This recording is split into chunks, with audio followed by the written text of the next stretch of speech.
दोस्तों, आपकी एक छोटी सी मुस्कान दूसरों को खुशी का एहसास कराती है। खुशी आने से मन में हंसी का भाव उत्पन्न होता है। हंसी के कुछ प्रकार होते हैं।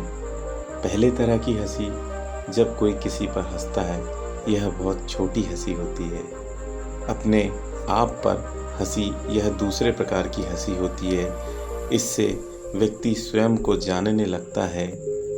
इससे व्यक्ति के मन से ईर्ष्या, नफरत, हिंसा, बदले की भावना और नकारात्मक भाव समाप्त हो जाते हैं। तीसरे तरह की हंसी जीवन की वास्तविकता से परिचय कराती है। कहने का मतलब है कि दूसरे प्रकार की हंसी के बाद जब मनुष्य तीसरे तरह की हंसी को पाता है, तो मनुष्य जीवन के परम सत्य को समझ जाता है। दोस्तों, आज हम आपको एक ऐसी अद्भुत ज्ञान से भरी कहानी बताने जा रहे हैं जो जीवन में बहुत काम आएगी।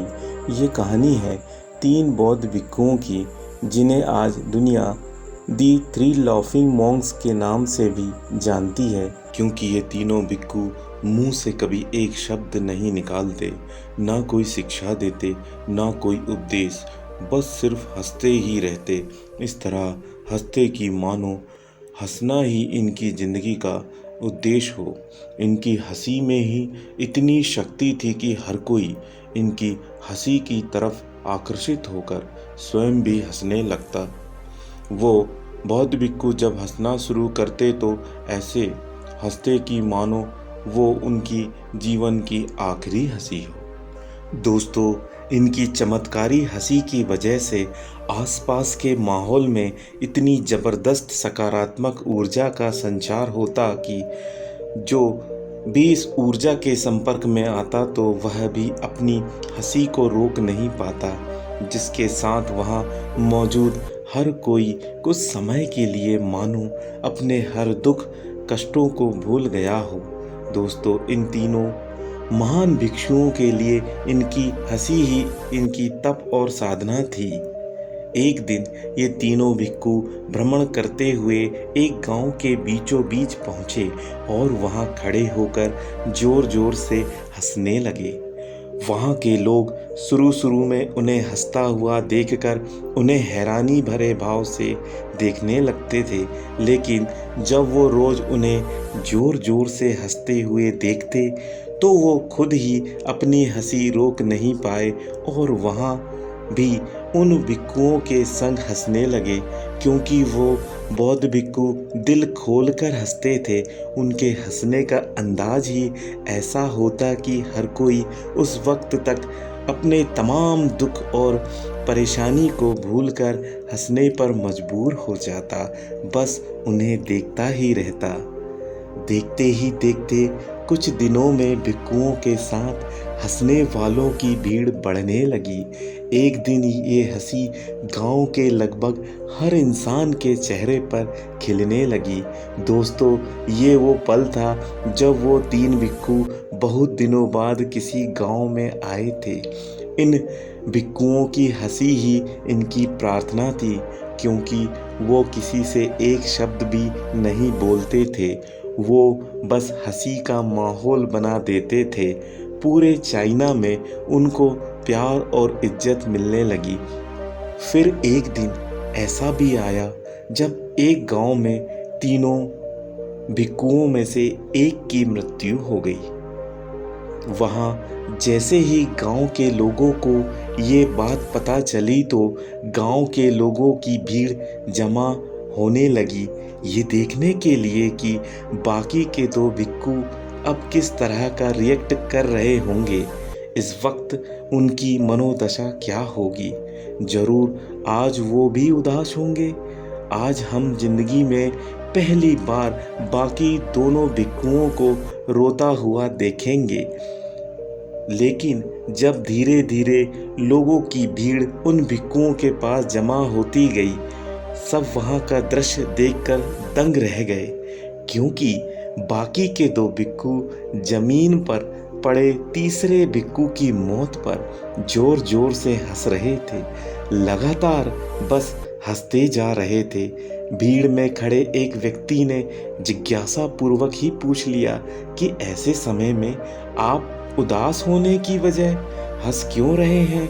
हालांकि वहां खड़ा हर व्यक्ति भी यही जानना चाहता था और अब यह पहला समय था जब उन हंसने वाले भिक्खू में से एक ने चुप्पी तोड़ी और शब्दों से जवाब दिया कि हम इसलिए हंस रहे हैं कि जब हम इस गांव के लिए आए थे तब इस भिक्खू मित्र ने हमसे शर्त लगाई थी कि कौन हम तीनों में से बाकी को हराकर हंसते हंसते पहले मरेगा, ये भिक्खू जीत गया।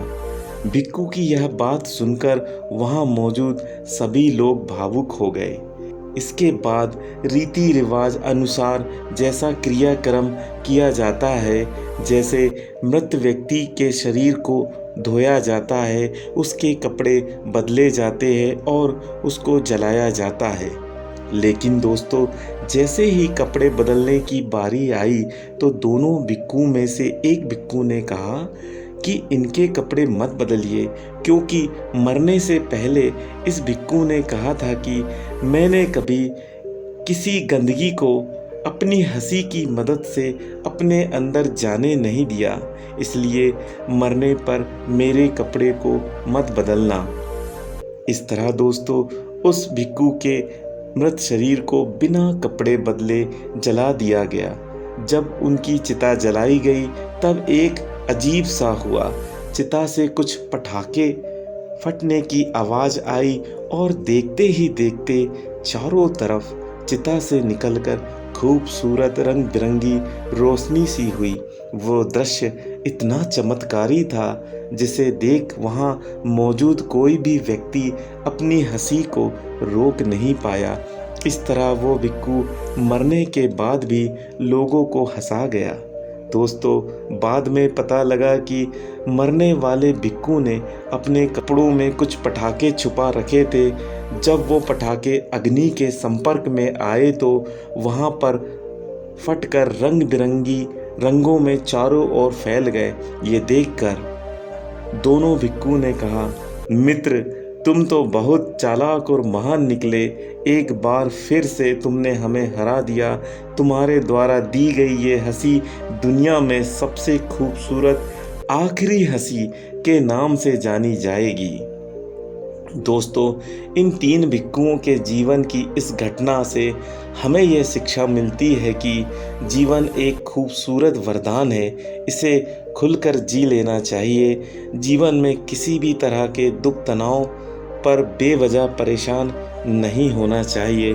तो दोस्तों, हंसी के इस महत्व की कहानी को अपनों तक परिचित कराने के लिए वीडियो को लाइक करें, वीडियो को अपने दोस्तों तक शेयर करें और प्लीज़ चैनल को सब्सक्राइब कीजिए ताकि ऐसे ही मोटिवेशनल वीडियोस आपके तक पहुंचती रहे। आज बस इतना ही। अपना ख्याल रखें। धन्यवाद।